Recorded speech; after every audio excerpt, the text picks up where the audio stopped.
বিঘা মাটি য'ত আজি প্ৰকল্পটো হৈছে এইটো বেদখলৰ কবলত আছিলে গতিকে ইয়াৰ আগৰ মুখ্যমন্ত্ৰী সৰ্বানন্দ সোণোৱাল আৰু এতিয়াৰ মুখ্যমন্ত্ৰী ডক্টৰ হিমন্ত বিশ্ব শৰ্মাৰ উদ্যোগত এই বেদখল মুক্ত কৰি অসমৰ ভিতৰতে নহয় ভাৰতৰ ভিতৰতে এটা সম্পূৰ্ণ নোহোৱা এটা অতি আকৰ্ষণীয় ধৰ্মীয় পৰ্যটন ক্ষেত্ৰ যে গঢ়ি তুলিছে এইটোৰ বাবে তেখেতসকলক ধন্যবাদ আৰু কৃতজ্ঞতা জনোৱাৰ কোনো ভাষা নাইকিয়া মই ভাবোঁ যে এইটো কেৱল আমাৰ থান পৰিচালনা সমিতি বা বটদ্ৰৱাবাসীৰ বাবে নহয় সমগ্ৰ অসমৰ বাবে ই এটা গৌৰৱৰ বিষয় আনন্দৰ বিষয় যে অসমীয়া জাতিৰ প্ৰাণ যিগৰাকী মহাপুৰুষ জগতগুৰুৱে প্ৰতিষ্ঠা কৰিছিলে সেই শংকৰ গুৰুৰ জন্মস্থানত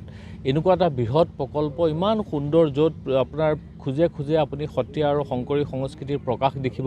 যি নতুন প্ৰজন্মক আমাৰ পৰম্পৰাগত বাদ্যযন্ত্ৰৰ পৰা আৰম্ভ কৰি বিভিন্ন ধৰণৰ যন্ত্ৰপাতিৰ বিষয়ে বা বাদ্যযন্ত্ৰৰ বিষয়ে তেওঁলোকক চিনাকি কৰাই দিব দেশৰ ভিতৰৰ বিভিন্ন অঞ্চলৰ পৰা বিদেশৰ পৰা অহা গৱেষণা কৰিব বিচৰা লোকসকলৰ বাবে এখন অতি সুন্দৰ মঞ্চ আগবঢ়াই দিব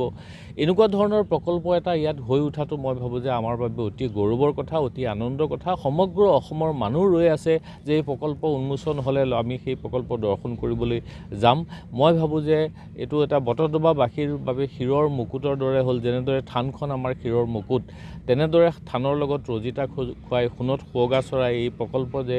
ইয়াত স্থাপন হৈছে মই ভাবোঁ যে এইটো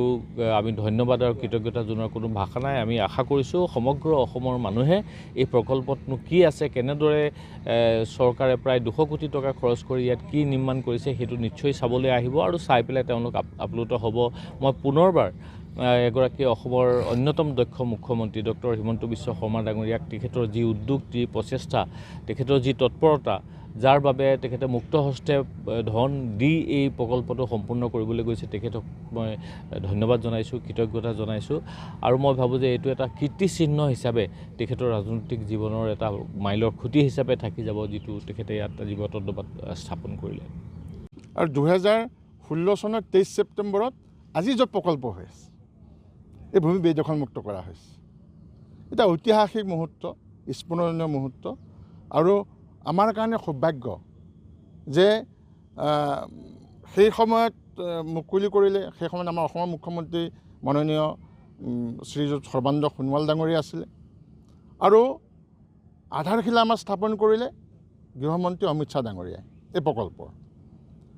সেই সময়ত আমাৰ বিত্তমন্ত্ৰী হিমন্ত বিশ্ব শৰ্মা ডাঙৰীয়া আছিলে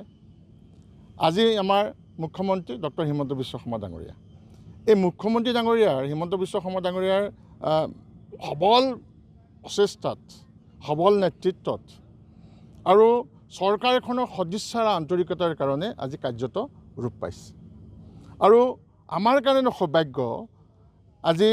চাওক বটদ্ৰৱা বটদ্ৰৱা থান পৰিচালনা সমিতিখন নতুনকৈ গঠন হৈছে নহয় আমাৰ 2 নৱেম্বৰত গঠন হৈছে আৰু অন্যতম মানে উপদেষ্টা হিচাপে উপদেষ্টা মণ্ডলী আমাকো নিয়োজিত কৰা হৈছে এইটো আমাৰ কাৰণে সৌভাগ্য এইটো মানে আনটিল টু ডেথ আমাৰ মৃত্যু পৰ্যন্ত নিশ্চিতভাৱে আমি এইটো থাকিব যে আমি গুৰুজনাৰ পবিত্ৰ জন্মস্থানৰ ভূমি সন্দেহযুক্ত নাগৰিকৰ পৰা মুক্ত কৰাৰ সময়ত আমি থান পৰিচালনা সমিতিৰ সাধাৰণ সম্পাদকৰ দায়িত্বত আছিলোঁ আজি প্ৰকল্প য'ত হৈ গ'ল ৰাইজৰ বাবে উৎসৰ্গা কৰিব আমাৰ কেন্দ্ৰীয় গৃহমন্ত্ৰী ডাঙৰীয়াই সেই সময়ত আমি থান পৰিচালনা সমিতিৰ উপদেষ্টা দায়িত্বত আছোঁ আমি এজন সেৱক এইটো আমাৰ কাৰণে সৌভাগ্য আৰু পৰম তৃপ্তি আৰু চাওক আমি সেই কথাটো সদায় কওঁ আগতেও আমি কৈ আহিছোঁ সঁচা অৰ্থত যদি আপোনাৰ সদিচ্ছা থাকে আন্তৰিকতাটো থাকে তেতিয়াহ'লে নিশ্চিতভাৱে আপুনি সকলো কাম কৰিব পাৰে বিগত চৰকাৰসমূহতো চৰকাৰে দেখিছিলে নহয় গোটেই কথাবিলাক যে আমাৰ জাতিটোক আমাৰ নিঃশেষ কৰিবৰ কাৰণে কিছু মানুহে আপোনাৰ চেষ্টা চলাই আছে আমাৰ আধ্যাত্মিকৰ ক্ষেত্ৰত আপোনাৰ আঘাত আনিছে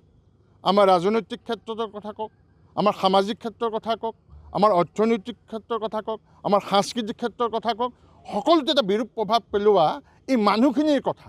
এই অচিনাকি মানুহখিনিৰ কথা সেই সময়ত কিন্তু চৰকাৰবোৰে চিন্তা কৰা নাছিলে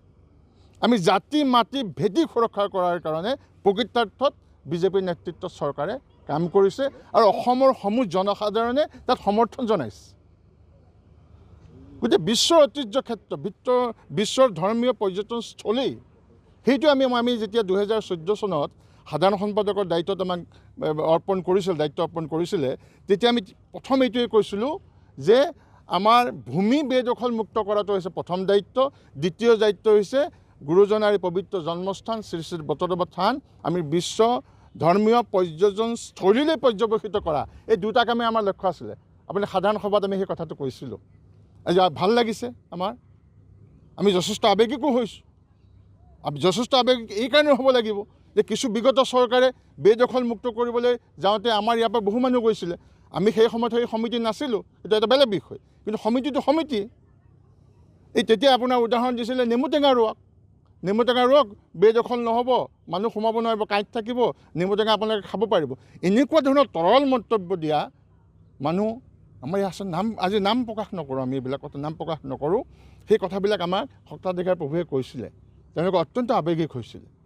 আৰু এই কথাবিলাকে চাওক, আগৰ সমিতিয়ে কওক আৰু আজিৰ সমিতিয়ে কওক, সকলো সমিতিয়ে এই ক্ষেত্ৰত কোনো আপোচ কৰা নাই। জাতি মাটি ভেটিত কোনো আপোনাৰ আপোচ নহয়। আৰু গুৰুজনাৰ ক্ষেত্ৰত যি আমাৰ অসমীয়া জাতিৰ মহানায়ক, আমাৰ হৃদয়ৰ স্পন্দন, এই গুৰুজনাৰ পবিত্ৰ জন্মস্থানৰ ভূমিৰ ক্ষেত্ৰত, গুৰুজনাৰ সৃষ্টিৰাজিৰ কৃষ্টিৰাজিৰ ক্ষেত্ৰত কোনো ধৰণৰ আপোচ শ্ৰী শ্ৰী বটদ্ৰৱা থান পৰিচালনা সমিতিয়ে কৰা নাই। অসমৰ সমূহ জনসাধাৰণে যোনেই গুৰুজনাৰ সৃষ্টিৰাজিক ভাল পায়, যোনেই গুৰুজনাক অসমীয়া জাতিৰ জনক বুলি ভাবে, কোনেও কিন্তু আপোচ কৰা নাই। আজি আপোনালোকে দেখা পাইছে ডক্টৰ হিমন্ত বিশ্ব শৰ্মা ডাঙৰীয়াই কোন লৈছে। আজি সত্ৰৰ ভূমি যদি আজি বেদখলমুক্ত নকৰে, ধৰ্মীয় স্থলীসমূহ যদি বেদখলমুক্ত নকৰে, আমাৰ আজি মন্দিৰৰ মাটি যদি আপোনাৰ বেদখলমুক্ত নকৰে, বনাঞ্চলবোৰ যদি আপোনাৰ বেদখলমুক্ত নকৰে, অভয়াৰণ্য যদি আপোনাৰ বেদখলমুক্ত নকৰে, অসমত থাকিব কি?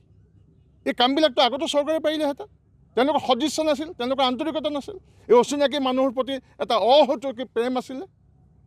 আজি স্পষ্টভাৱে ডক্টৰ হিমন্ত বিশ্ব শৰ্মা ডাঙৰীয়াই বলিষ্ঠ পদক্ষেপ গ্ৰহণ কৰি এই কাম কৰিছে অসমৰ জনসাধাৰণৰ কাৰণে। অসমৰ জনসাধাৰণৰ কাৰণে কাম কৰিছে আৰু অসমৰ সমূহ জাতি জনগোষ্ঠীয়ে তেখেতক পূৰ্ণ সমৰ্থন জনাইছে, নিশ্চিতভাৱে সমৰ্থন জনাই যাব।